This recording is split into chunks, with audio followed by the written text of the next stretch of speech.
جی یہ ہمارا lecture number 5 جو ہے اس کا بقیہ حصہ ہے، اور اس میں ہم جو باقی مشق ہے اس کے سوالات مکمل کریں گے۔ اشتہارات ضرورت نہیں ہے کہ، اور اس میں پہلا سوال ہے سوالات کے جوابات۔ پہلے سوال کا جواب ہے، میر صاحب کا نوکر دور اندیش تھا۔ دوسرا، بزرگ نے اپنے نوکر کو ٹیکسی لینے بھیجا تھا۔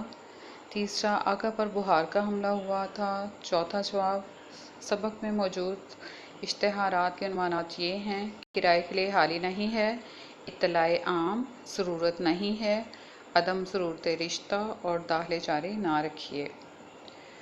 اور پانچواں ہے، اطلاع عام میں کریانہ مرچنٹ کا نام محمد دین ولد فتح دین تھا۔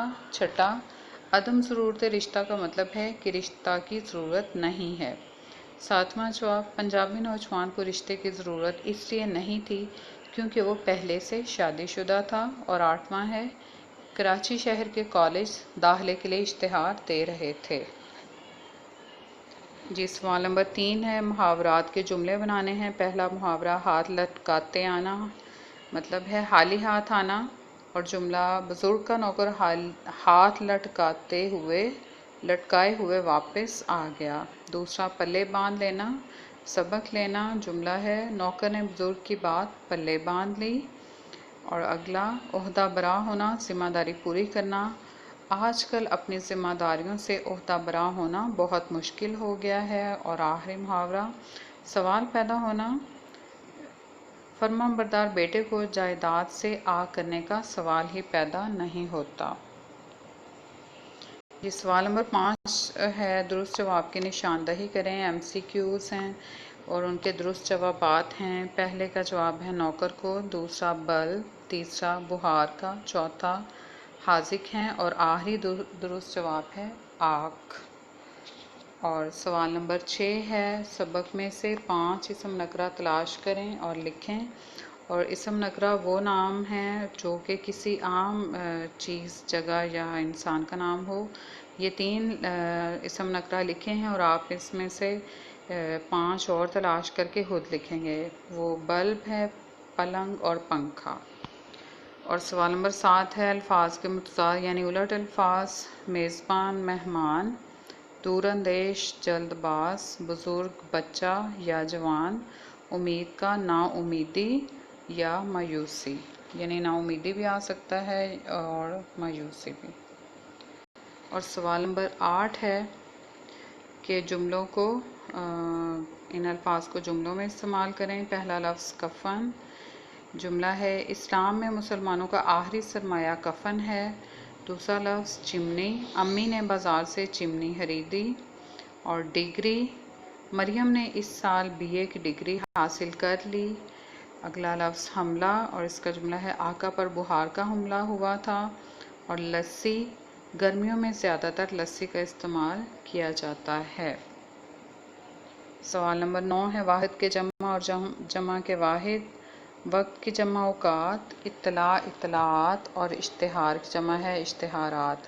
اگلے 2 لفظ جمع ہے اور ان کے واحد ہیں احباب کا حبیب، آداب کا واحد ہے ادب۔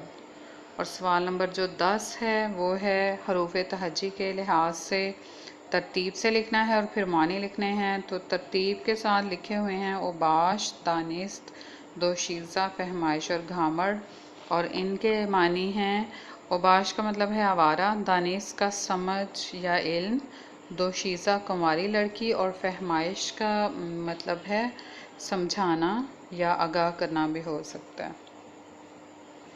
اور سوال نمبر 11 ہے آپ کا کالم الف کے جواب جو ہیں آپ نے بے میں سے تلاش کرنے ہیں اور ان کو کالم جیم میں لکھ دینا ہے، اور یہ آپ خود لکھیں گے، ایک دفعہ سن لیں۔ لالٹین کا جواب ہے چمنی، بخار علاج، درزی کفن، دوشیزہ لڑکی، میر صاحب کا نوکر دور اندیش، اور بزرگ کا نوکر ہے گھامڑ۔ یہ آپ نے خود کالم جیم میں لکھنا ہے اور مکمل کرنا ہے، میچنگ کے ساتھ اس کو نہیں کرنا بلکہ کالم جیم میں لکھنا ہے۔ اور جو اگلا سوال ہے وہ ہے ہمارا متلازم یا گروہی الفاظ ہیں۔ گروہی الفاظ یعنی کہ ایسا لفظ کہ جس کا نام لیں اور اس کے سے ملتے جلتے اور الفاظ ذہن میں آ جائیں. جیسے باغ ہے اگر تو اس سے ملتے جلتے الفاظ آئیں گے درخت، پودے، کانٹے، پتے، پھول وغیرہ. تو آگے ہے گھر ہے پہلا لفظ، اور اس میں گھر میں موجود چیزیں ہیں پنکھے، کمرے، الماریاں، کھڑکی وغیرہ. اسکول، کمرہ جماعت، اساتذہ، کرسیاں، میز، بستہ، کتاب، کاپی، پینسل، مارکر وغیرہ. اور مسجد، جائے نماز، نمازی، گھڑی، اسپیکر. اور آخری لفظ ہسپتال، اس میں جو چیزیں ہیں دوائیاں، ڈاکٹر، نرس اور تھرمامیٹر وغیرہ. اور یہ ہمارے سبق میں آنے والے سارے مشکل الفاظ ہیں، ان کا مطلب ہے: دور اندیش، دور کی سوچنے والا. فیوز، خراب، بند ہونا. چمنی، وہ سوراخ جہاں سے دھواں نکلتا ہے. ہاتھ لٹکانا، خالی ہاتھ آنا. خدا نہ حادثہ اللہ نہ کرے. گورکن کا ہے قبر کھودنے والا. یہ آواز لگانا مگر یہ غلط ہے. گورکن کا مطلب قبر کھودنے والا. زحمت، ناگواری یا تکلیف. گمان، خیال. ٹھہرائی، روکنا، کھڑی کرنا. پیشکش، کچھ پیش کرنا. میزبان، مہمان نوازی کرنے والا. بے بہرا، بے ادب. نالائق فرزند، نالائق بیٹا. مشتاق، شوق رکھنے والا. معقول، مناسب. عہدہ برا ہونا، عہدہ ذمہ داری پوری کرنا یا عہدے کو جو بھی کام ہے فرض ادا کرنا. بنگلہ نما، بنگلے کی طرح. پیشگی، پہلے ہی. راکم، لکھنے والا. اوباش، آوارہ. کنڈیشن، حالت. اگلی لائن ہے: پھاوڑا، کلہاڑی، بیلچہ یا مٹی کھودنے والا آلہ. حاذق، سمجھدار. اور غسال، مردے کو نہلانے والا. چمن، باغ. تقاضا، ضرورت. بہرے، نہ سننے والے. فرصت، فارغ وقت. مطلع کرنا، اطلاع دینا. معذور، بے بس. ٹینڈر، ٹھیکے کا نوٹس. منوعن، ویسے کا ویسے، ہو بہو. بعض، بعض یا کچھ. نظر، کسی کی خدمت میں پیش کرنا یا تحفہ. مقصود، مقصد یا ارادہ. دانش، سمجھ بوجھ. مرچنٹ، سودا بیچنے والا. رجوع، رابطہ. آگ کرنا، بے تعلق. بے آواز، بغیر آواز کے. یہ تمام الفاظ آپ نے پورے یونٹ میں، پورے سبق میں جہاں بھی مشکل الفاظ آ رہے ہیں وہاں لکھ لیں اور ان کو یاد بھی کر لیں. جی اب اعراب ہیں، اور پہلا لفظ ہے معذرت، حاذق اور دور اندیش.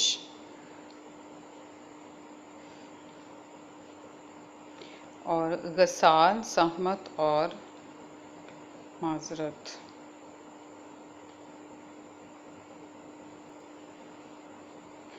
جی اردو الف کے سارے کام کے بعد ہے ہمارا اردو بے کا کام ہے کہانی عقل مند کسان.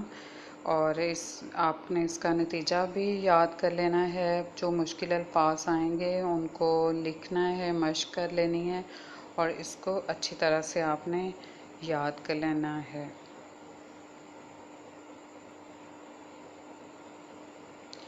جی گھر کے کام میں آپ کا سب سے پہلا جو کام ہے وہ املا لکھنے کا ہے. پھر آپ نے سوال جواب لکھنے ہیں اور جملے لکھنے ہیں اور ان کو یاد کرنا ہے. اور اس کی مکمل مشق جو ہے اسے یاد کر لینا ہے. کہانی عقل مند کسان جو ہے اس کو بھی یاد کرنا ہے.